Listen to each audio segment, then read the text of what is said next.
we live in now has got everybody questioning what is real. I tell you what is real is that distant sound of sirens in the background. And I'm in a very quiet area of Florida, and it's not usually something you hear all the time. I can remember going up to visit my aunt when I was just a little kid. I think this was around 1977, going up to New York City and going up to stay with my aunt. Now, at that time, New York City had not gone through the Giuliani stage where everything was homogenized and cleaned up and all that. New York City was very much, the old school. It was the punk rock days. And I can remember hearing the sirens all night long, the fire trucks, the sirens. That was something that was very real. Being in an apartment there with no air conditioning, you got the windows open, and all night long you're hearing those fire trucks and those sirens, and you're hearing the sounds of a city. I don't think we got much sleep that night. And from what I understand, back in those days, the pipes in the tub and everything, the water ran brown out of it. It was very much a city on the edge, living in a place like that. And I had decided probably after my time visiting New York City that was not an option for me. That was a kid from a small town going to New York City and trying to make it. First of all, the bands that I liked, Van Halen and stuff like that, they had a much more of a California vibe.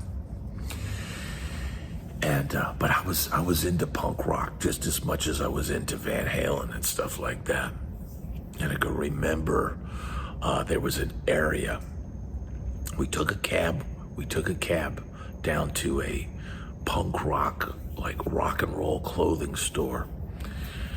And I remember going in there, and there's some dude, with like a mohawk and, wearing wild clothes and stuff like that. And they had all this rock and roll clothing, all the like pseudo bondage style like clothing with the t-shirts. You could buy a t-shirt with clothespins and rips and, all this kind of stuff. But I think we ended up, maybe buying a couple of t-shirts. I forget what we had, Stiv Bators or something like that.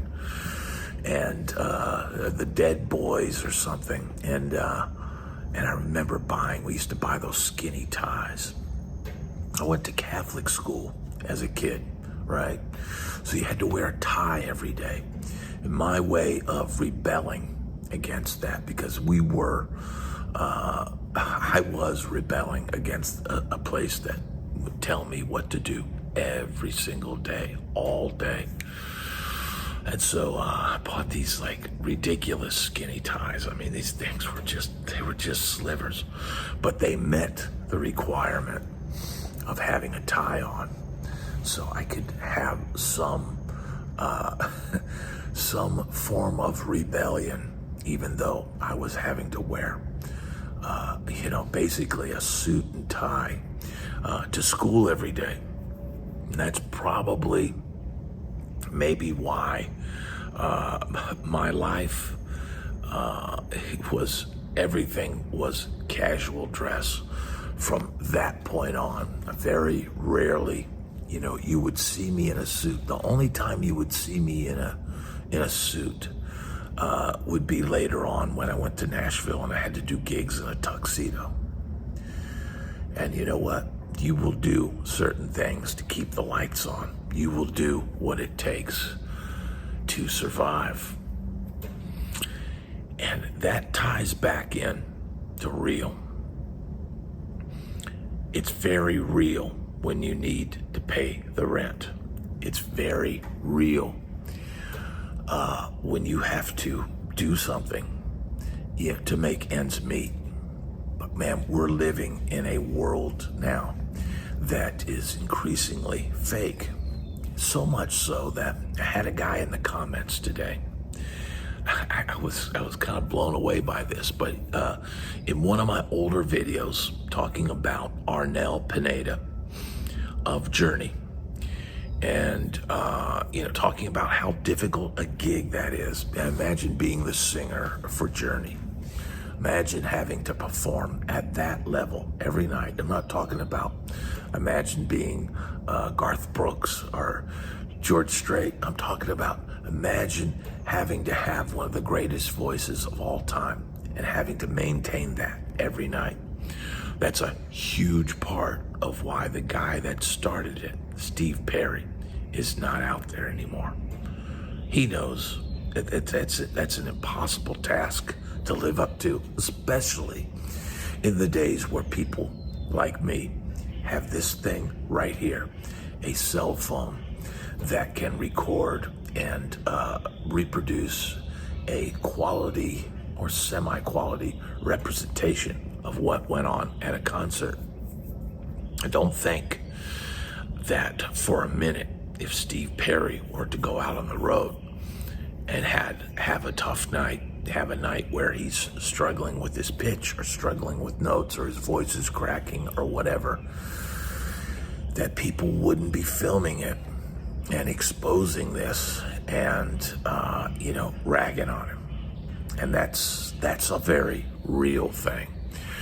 But there's so much trickery and fakery in the world now that this guy in this older video I did about Arnel and his struggles and stuff with Journey, he asked, is it possible that Arnel has been lip syncing to Steve Perry's vocal tracks all this time? Well, I had to nip that in the bud. 100% false. There is no way that is happening. I don't think anybody that watches this video will agree that is happening. I can tell the difference between Arnel's voice and Steve Perry, even though Arnel does an amazing approximation of that tone, that vocal timbre. And I've heard him cop other vocalists' timbre. I think he's somebody that listened to music a lot, emulated his idols, and is able to get the essence, the sound, especially with Steve Perry, of that voice. But it's a valid question in today's world, right? I could take. They've got something inside Logic now, which is the Logic Pro, which is the recording software that, if you're a Mac user, it kind of ties into your Mac. They've got something in the program now where I can take a track and load it in, and it can separate all the stems. By separating the stems, that means separating all the instruments out. So, I'm thinking about it, I'm going, well, so in essence, I could take an old 50s Elvis recording. I could take Hound Dog, right?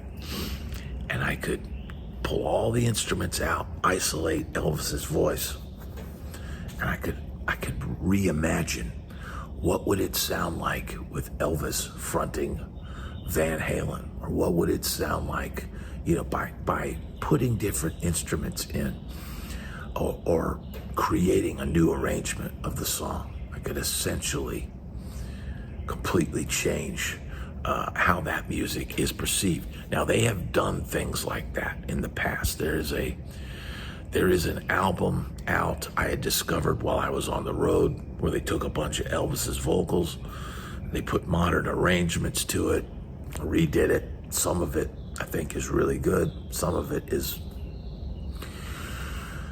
but it is an interesting, it's an interesting thing to be able to do that.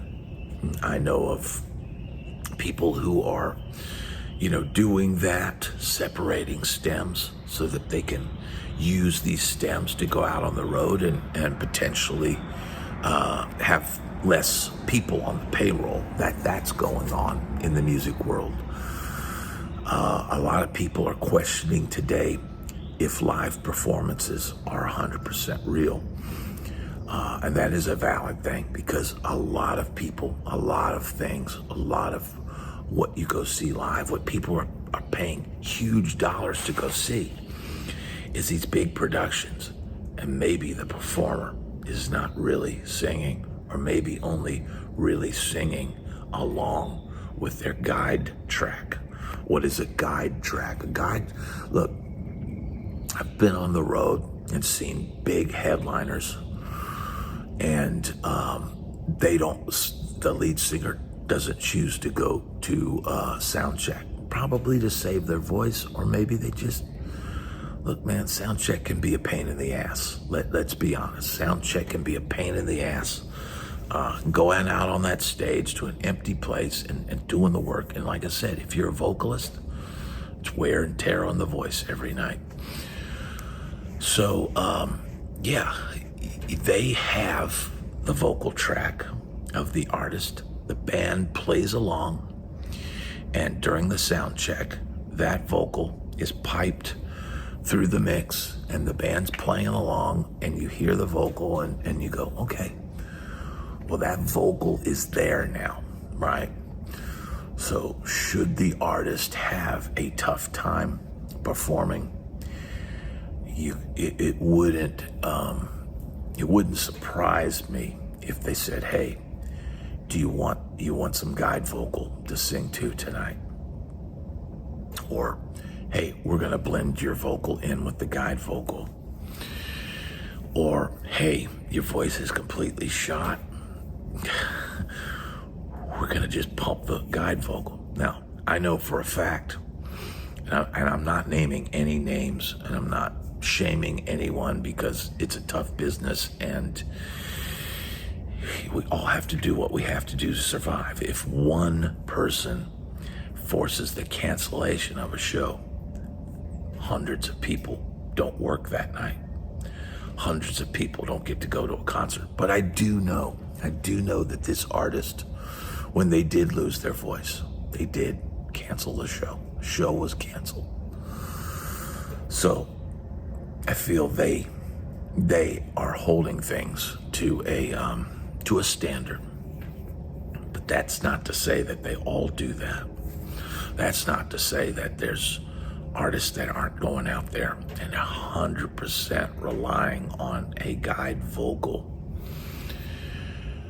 And, who's to say that in the future,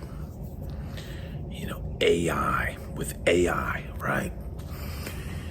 Having active, think about this, active AI. This is where I get these revelations when I talk on this channel. This is where things pop into my head. Active AI. Let's say you're performing, and maybe now, instead of a guide track, maybe an artist that maybe plays some stuff live, maybe one day they employ active AI, a computer that is accompanying them, right?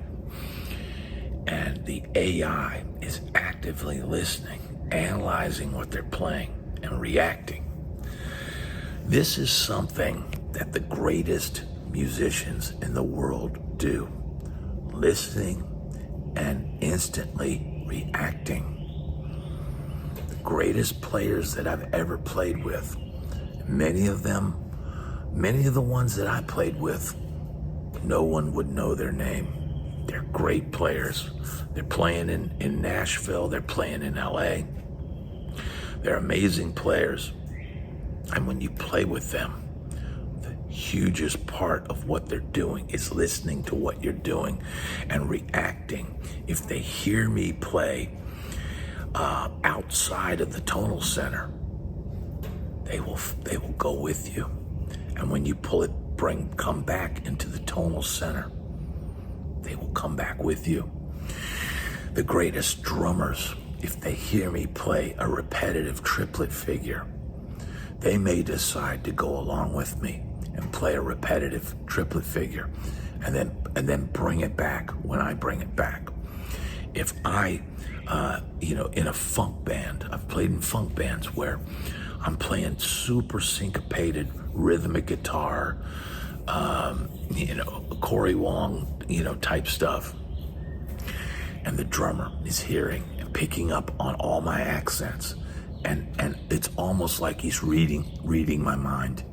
He's, those are nights where you go, man, those are the greatest moments, when the human element, the human capability, the best computer on earth is a human that's operating at full capacity. But don't think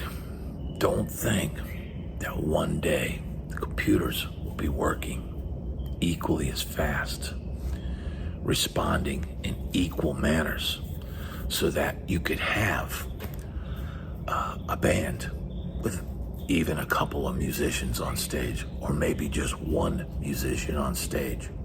So don't think that there's not a time when the computers could be dialed in to the point where they're actively listening and actively reacting and actively creating. It's really something to think about. And it blurs the line between what is real and what is not. There's an old Chinese proverb that said, "May you live in interesting times." We are now in interesting times. And I wish you all the best.